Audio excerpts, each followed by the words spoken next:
review is this? 13? Nice. We're back on our 13th review here. It's Brett from the Custom Shop. We're talking about the E39 M5 today. I'm with my boy, my man Will right here. He owns this beautiful E39 right behind us. And yeah, it's definitely probably one of the most iconic cars from BMW. And I just wanted to feature him and talk to him a little bit about his experience with the car and his ownership and how he got into it and what he thinks about it this day and age. And, you know, why don't you tell us a little about it? Well, when did you get it? How did you get it?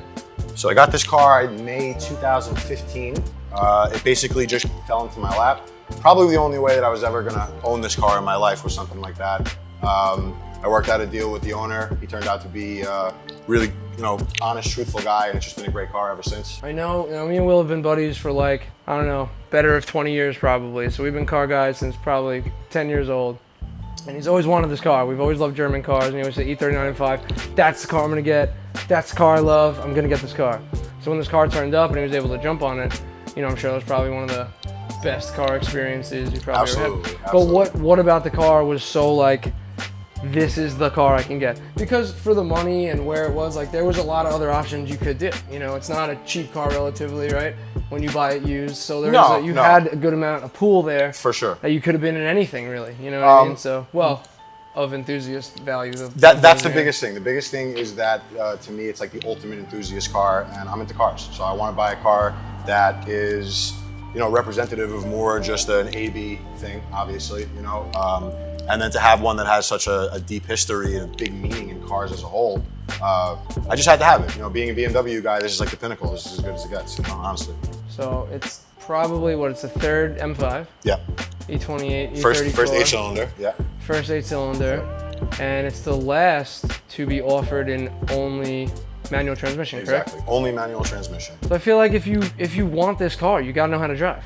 Yeah, pretty much. That's the whole idea. There's no like tiptoeing around it. There's no like, I'm gonna get it, but I'll get an automatic because I sit in traffic. No. It's like, you want to drive this car, you gotta know how to drive. You gotta tame the beast. You gotta have something. You have to appreciate it. It's a good car. It's, you get what you put into it.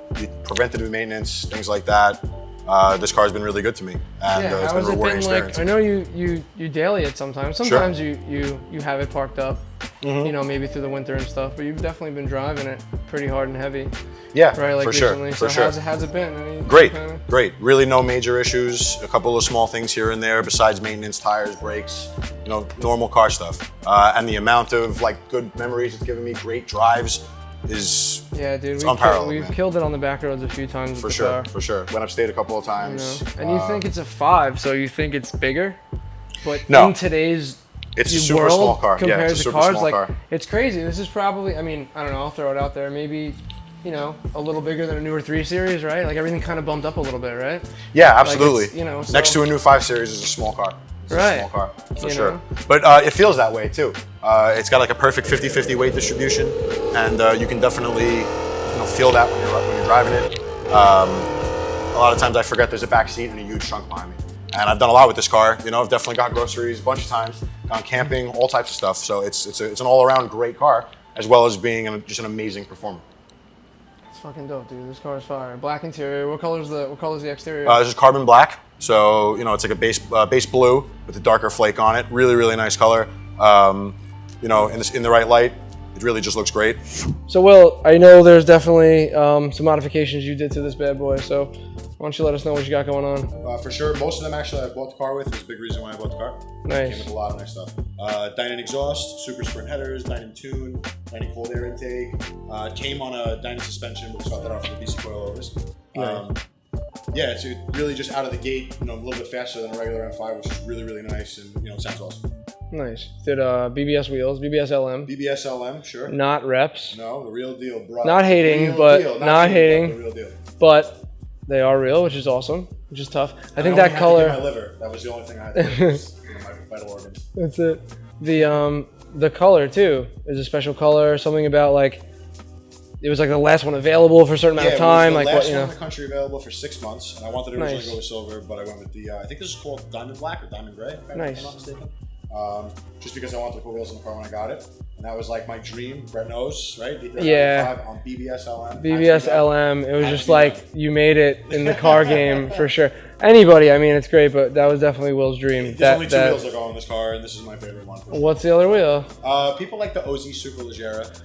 Fire. It's alright. It's a cool wheel, but you know, like for me, it's not my style. I like the dish. I like the multi-spoke for sure. But that's fine, dude. That's a dope wheel. I think definitely that's a timeless wheel. I've even seen it on F80. And like, like sure. Fire, dude. For like the brand new body style, timeless. Absolutely. Timeless. Even the RS, timeless. Yeah. You know, beautiful wheel. Super RS. Very cool. No, that's a badass car, man. I love these cars because they're just so powerful. Even today, they're spanking cars on the road, you know, 15 years later. Really, not really. All these new cars got a lot of power. I got you, but I mean... Camry 351 power or something now. I hear you, I know. Yeah, especially new BMWs. They have a lot of power. For sure. I don't know. Are you one of these guys? Are you feel like you're one of these super purists who... Not that a purist would, like, turn its back to the new BMW, but there's a lot of guys that are very, very hardcore on the older style stuff, and they kind of, like, don't even want anything to do with newer stuff. Me, I love it all. I own an M2. I own an E38. So that's kind of like you get the best of both worlds. The 2 different zones. But number one being, I definitely can't afford a new BMW. But that's that's what it is. It blows me away how many kids are driving M3s and M4s. It's amazing. God bless them. That's great. You can afford these cars, but like, holy shit, dude! Like they're all over the place. The bar is like up here in the car game. It's crazy. Nah, dude, nah, not at all, not at all, dude. God bless them. That's awesome. Like, yo, come on, man. Parents got money, bro. Listen, we got a lot of customers. All our customers, man, come here. They're humble people with these cars, dude, and they work hard for them. It's very tough. Sure. I have one myself, dude. It's really difficult to afford, but like, it's awesome to drive. The new technology is awesome. I love it.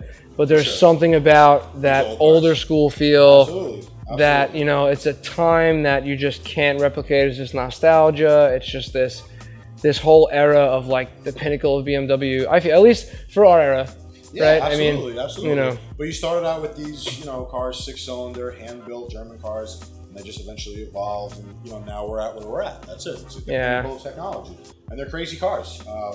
It just doesn't feel the same. Yeah. So there's a lot of talk about like desensitizing and like you lose this like driver feel, this connection with the car and the newer stuff. Definitely. I know you've driven the newer platform stuff. Do you feel that you've lost that in the electronic steering or like, all this crazy technology that's going on with this stuff? Definitely a little something where the car is a little bit more numb, I would say. It doesn't have the same kind of response. It doesn't have the same kind of feeling. That's the biggest thing for me. Gotcha. Performance-wise, numbers-wise, these cars are, seriously outperformed. And they're doing the best of their ability right now. But you're never going to replicate that feeling. That's why people keep buying older cars. Yeah, guys absolutely. With a lot of money, you're buying older cars. I feel like these cars are super popular now. There's one right here. Yeah, there's but you see them popping up. They're really holding their value. Mm-hmm. We were just looking at some today with Brian, and they were in the 15 to 20 zone for like a decent one, and then anything like real cream of the crop, 25, maybe around there. I mean, the one you want to buy is about $20,000 to $25,000. Nice. Nice. Do you think like it's better off for someone looking for a car like this to maybe spend the extra money, buy one that's super mint, then maybe get one that's half the price or 3/4 of the price, and then like try to like chip away at it? Like, absolutely, it can be an expensive car to maintain. I definitely feel that it can be an expensive car to maintain. But if you just take care and you have to spend a couple of bucks. BMW doesn't stand for breaking my wallet for no reason. But this car's not that bad. This car's not that bad. Knock on wood. And I might be a little biased because I like these cars, but I feel like if you do kind of stay ahead and you do kind of follow that maintenance schedule, and if you hear things, you take a little checkup every once in a while, just have a look at it. I think, if you do that preventative maintenance, they're pretty solid cars, man, for sure.